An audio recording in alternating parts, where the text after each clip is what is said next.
Tidak terasa ya, kita sudah masuk ke journey kedua kita.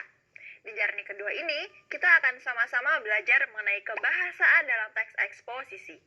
Berbicara tentang teks eksposisi, tentu tidak akan terlepas dari argumen ya adik-adik. Nah, argumen juga memiliki alasan yang melatar belakanginya. Lalu, kira-kira kebahasaan apa sih yang berkaitan dengan hal-hal tersebut? Yuk, kita cari tahu. Adik-adik, sebelum kita mulai membahas, kakak beritahukan dulu ya, bahwa setidaknya terdapat 5 unsur kebahasaan yang akan kita pelajari dalam teks eksposisi ini. Kayu sebutkan satu persatu nih.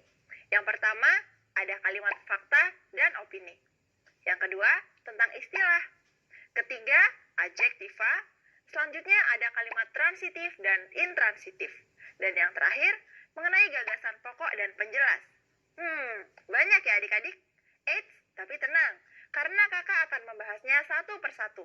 Dan kali ini, kakak akan membahas kalimat fakta dan kalimat opini terlebih dahulu. Adik-adik, sebelum masuk pada kalimat opini, kakak ingin mengingatkan ya, bahwa dari journey sebelumnya, kita sudah belajar mengenai struktur teks eksposisi yang terdiri atas tesis, rangkaian argumen, dan rekomendasi. Nah, dalam struktur rangkaian argumen, tentu penulis menyertakan pendapat, pikiran, maupun pendiriannya. Argumen-argumen dalam teks inilah yang disebut dengan kalimat opini. Jadi, dapat disimpulkan bahwa kalimat opini merupakan kalimat yang mengandung pendapat, pikiran, dan pendirian penulis.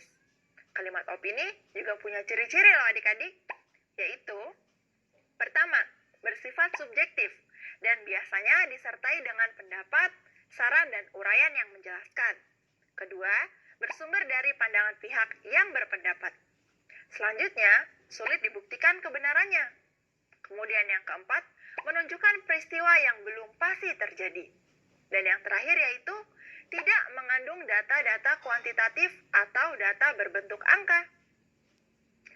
Nah, adik-adik, setelah mengemukakan opini dalam struktur rangkaian argumen, tentu penulis membutuhkan serangkaian data yang dapat memperkuat argumen-argumennya tersebut.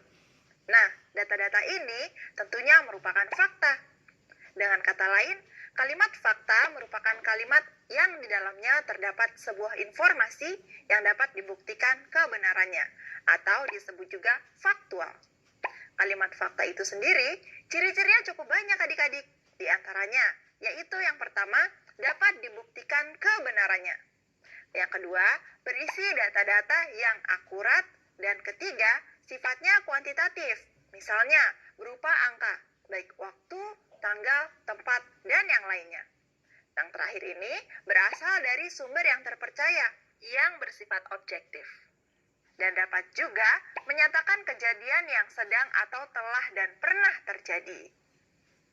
Nah, itu dia adik-adik, penggunaan kalimat fakta dan opini yang terdapat dalam teks eksposisi. Di video-video selanjutnya, akan ada banyak lagi unsur-unsur kebahasaan yang harus kalian saksikan. Kak Ayu tunggu ya. Sampai jumpa.